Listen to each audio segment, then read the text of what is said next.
Dangote a de quoi d'être vraiment un peu content aujourd'hui, les amis. Vous vous rappelez que il y a de cela quelques jours, il avait accordé une interview dans Prime Times et il se plaignait de l'attitude de la classe gouvernante du Nigeria vis-à-vis de certaines de ses affaires, surtout dans le pétrole. Là, il s'est attaqué à un domaine qui pouvait rendre et qui doit rendre les Africains vraiment autonomes et qui peut redonner aux Africains leur souveraineté voulue et recherchée.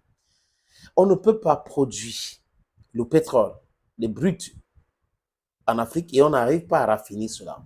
Et qu'il y a un Africain qui construit l'usine pour raffiner ce brut-là, il est combattu par ceux qui devraient protéger cette affaire. Parce qu'il prétend être là pour le peuple. Et si vous êtes là pour le peuple, tout ce qui concourt à faciliter la vie au peuple devait être votre dada. Ça devait être quelque chose qui vous anime. Oh, voilà, et on est en train de faire telle chose. Les gars, Dangote, il faut l'encourager. Mais on utilise l'administration africaine pour combattre les gens qui sont en train de travailler pour la liberté, pour la souveraineté énergétique africaine, pour la souveraineté économique africaine. C'est quand même terrible. Et ils sont partout comme ça en Afrique, ces dirigeants-là qui sont en connivence avec des firmes internationales, avec des entreprises internationales pour tuer l'économie africaine. Ils ont leur petit pourcentage qu'on les donne. Certains chefs d'État aussi ont leur pourcentage qu'on les donne. Voilà comment les gens réfléchissent avec le ventre. On donne ma part, je mange ma part, je protège mes intérêts et mes enfants, basta. Et l'Afrique, et les enfants et les autres, et le peuple qui souffre. L'être humain devait être au centre des préoccupations des politiciens. L'être humain, les amis.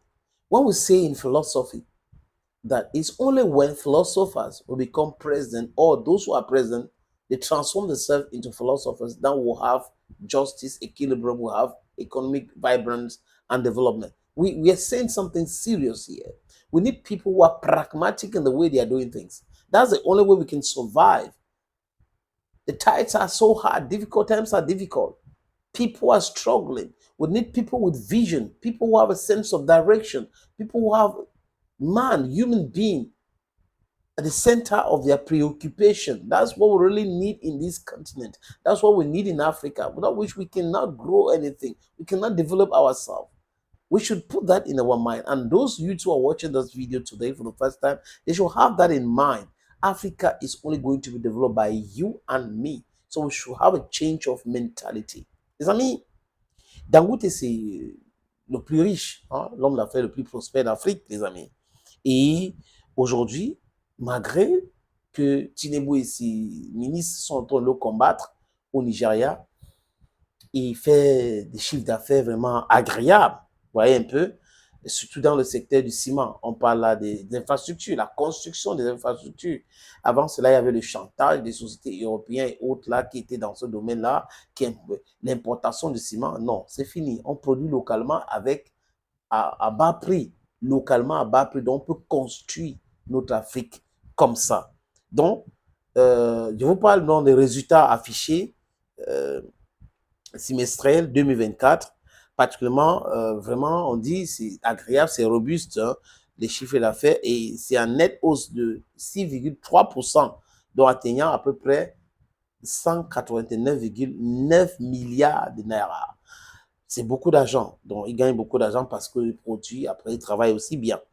Et il est arrivé là en quoi cette croissance a appuyé sur une augmentation significative, à peu près de 13 934 tonnes de ciment écoulé, soit en progression de 3,8% par rapport à la même période de l'année précédente. Le chiffre d'affaires à l'excédent brut de l'exploitation ont connu des bons impressionnants de 85,1% et 50,3% respectivement.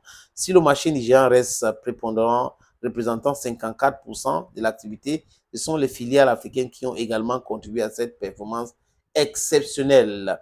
Les opérations au Cameroun, au Congo, au Ghana, au Sénégal, en Éthiopie, en Sierra Leone, en Afrique du Sud, en Tanzanie et en Zambie ont vu leur chiffre d'affaires et leur EBITDA croître de 140% et 135,3% 4%. La stratégie d'intégration régionale de Dangote porte ses fruits avec des exportations de clinker et ciment depuis le Nigeria vers d'autres pays africains en hausse de 55,2%. Cette approche renforce non seulement la position de Dangote sur le continent, mais contribue également à l'autosuffisance africaine en matière de ciment, la stabilité monétaire dans certaines zones et tout cela. Donc, vous voyez que Aliko Dangote pense Afrique, il pense développement de l'Afrique et ils sont en train de porter ses fruits. C'est de ça qu'il est question.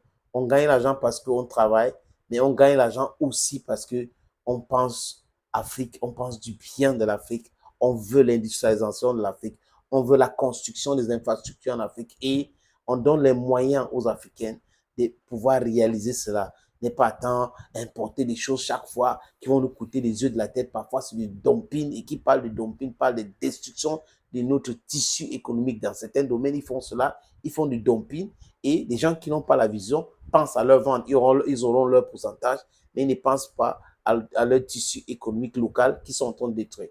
Thank you, friends, and bye-bye for now.